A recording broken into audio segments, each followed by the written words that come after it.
Mr. Speaker, many people are asking why Congress is here today. I think the answer is pretty simple. We're not bankrupting the country fast enough, and so we need to come back and spend even more. Congress is back and voters are voting. Just another slow August here in Washington. Top Line starts right now.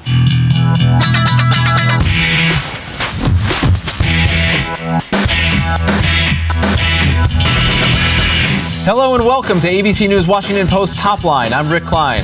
And I'm Zach Wolf. Every day at noon Eastern, we're right here bringing you the latest political news and analysis, everything you need to know, and it's twitter.com/Rick Klein, twitter.com/Z Byron Wolf.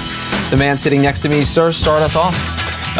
First Top Line, recess over. The House comes back today to approve $26 billion in aid to states. This is fully paid for. They're cutting food stamps, of all things, to get this money. Rick, is it bankrupting the country or saving the teachers? Well, a little of both. Depends on your perspective. Both sides love this debate. Democrats say, look, we're saving jobs in delivering critical government services, and Republicans say you're cutting short a vacation to spend even more money. It plays right into campaign messages for both sides. Next up, primary day. It is our favorite kind of day on Top Line when voters are actually voting, and there's action in 4 states, including very interesting contests in Colorado, open primaries for the Senate seat in both those, a couple of interesting House races.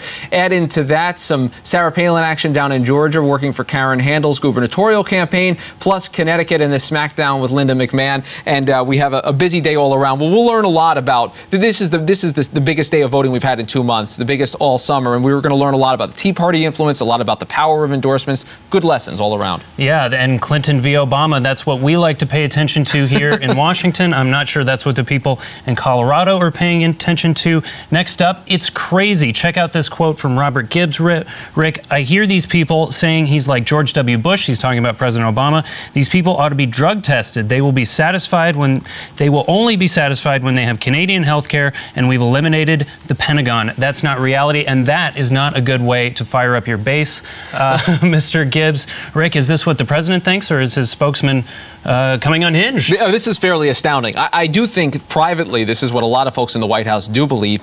But whether they want to say it publicly is another question altogether. And I think this is certainly Robert Gibbs is going to get a lot of pushback about this. The political left doesn't need to be told in these kind of terms that you're potentially crazy and that you'd rather have Dennis Kucinich in office. I mean, you go on and on in this interview. It is fairly astounding. Like I said, more reflective probably of the private musings than of the public ones. And finally, this morning, it's praying for Ted, a plane crash in Alaska that apparently was carrying Senator Ted Stevens, who's left the Senate in 2008 after a long and storied career. No word yet on survivors or casualties, but a lot of folks in Washington have their minds here with the irascible Ted Stevens, an institution in Washington and Alaska.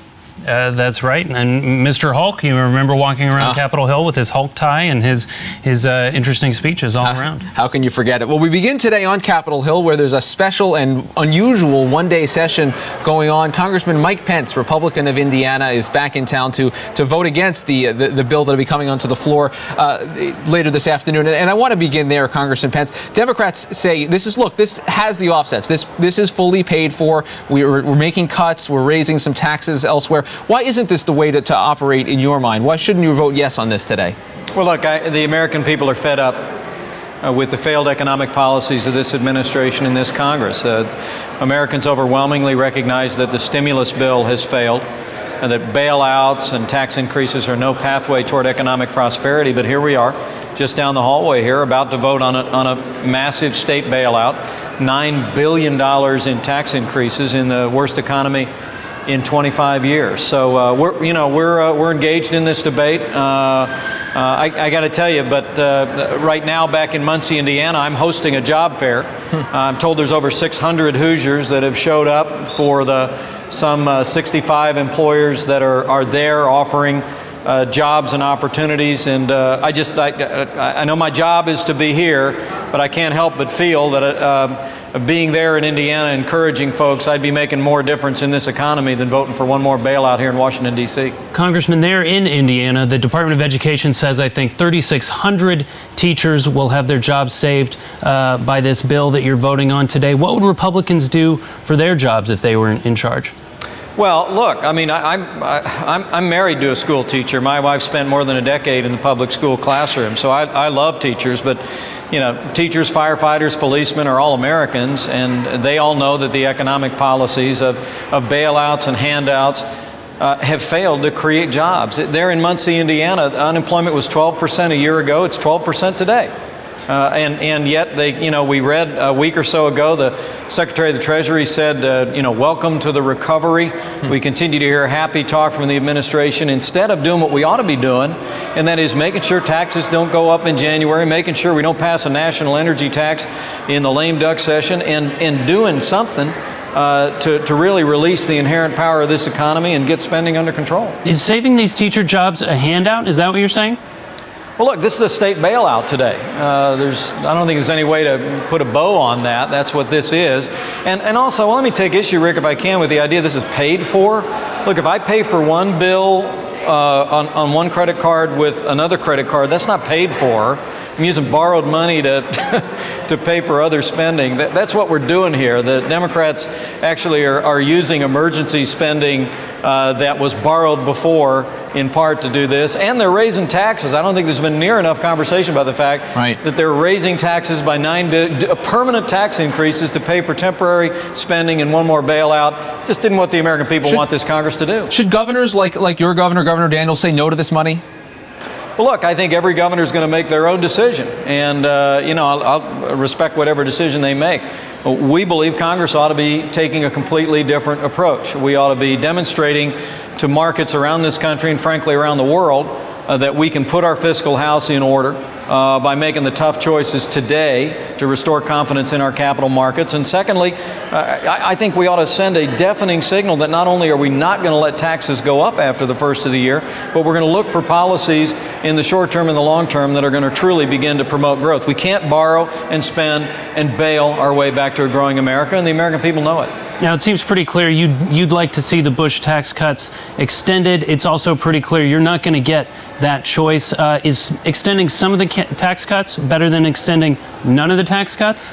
Well, let me say, I've heard that little game-boarded discussion. We don't know what Democrats are going to bring to the floor this fall, and as the saying goes, if you listen to Speaker Pelosi, she's made clear she wants the tax cuts for 250,000 plus to expire. Yeah, that and I remember 2 years ago she said there was no way she was going to let the moratorium on offshore drilling ever go away. And the American people have a way of intruding in on the conversation in Congress.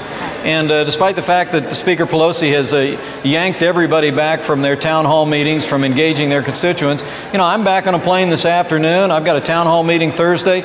We're going to fan out across the country. And I know Democrats are planning on allowing this enormous tax increase in January, but I expect the American people are letting my colleagues on the Democratic Party know how they feel.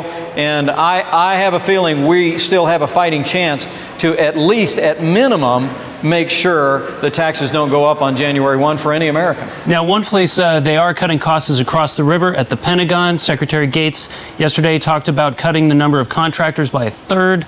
You have disagreed with him on some defense spending like the F-35. What did you think of his announcement yesterday? Should there be that much cutting going on at the Pentagon?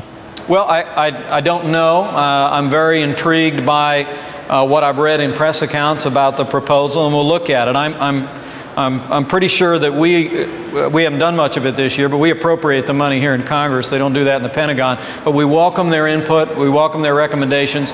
I mean, here with a massive national debt, $1.5 trillion deficit this year for the second year in a row, now as far as the eyes can see, everything's got to be on the table, and that includes that we've got to look at some responsible pruning of our defense spending. And so, in the broadest possible sense, I commend the Secretary of Defense for starting that conversation. And Congressman Pence, I want to just clarify one point from the weekend. You were on Meet the Press on Sunday, asked about whether tax cuts should be paid for. And I think it's a question that a lot of people looking still for some clarification. If Republicans take over in Congress, will the tax cuts that you intend to pass be paid for elsewhere in the budget? Well, will it be paid for under the way that Washington, D.C. runs the calculator? I mean, that's what I said Sunday, if you remember, Rick. I mean, it is a little bit of a foreign idea that we deal with increases in spending in Washington, D.C. the same way we deal with allowing Americans to keep more of their hard-earned tax dollars. So it's different, though. It is different in your mind, though. Well, I think in history it's different. When John F. Kennedy, when Ronald Reagan lowered rates of taxes, it increased revenues to the federal government because it created jobs and expanded the economy. I think taking that kind of a dynamic approach to creating jobs and to pro-growth tax policies is how Republicans will approach this economy in the future. Fiscal discipline in Washington, D.C., right. Allow Americans, small businesses, family farmers, and individuals to keep more of their hard-earned tax dollars. And we do those things, and I guarantee you we'll create jobs, get this economy moving again. All right, Congressman Mike Pence, Republican of Indiana, welcome back to town, albeit briefly, and happy travels back to Indiana very shortly. Thank you, Rick.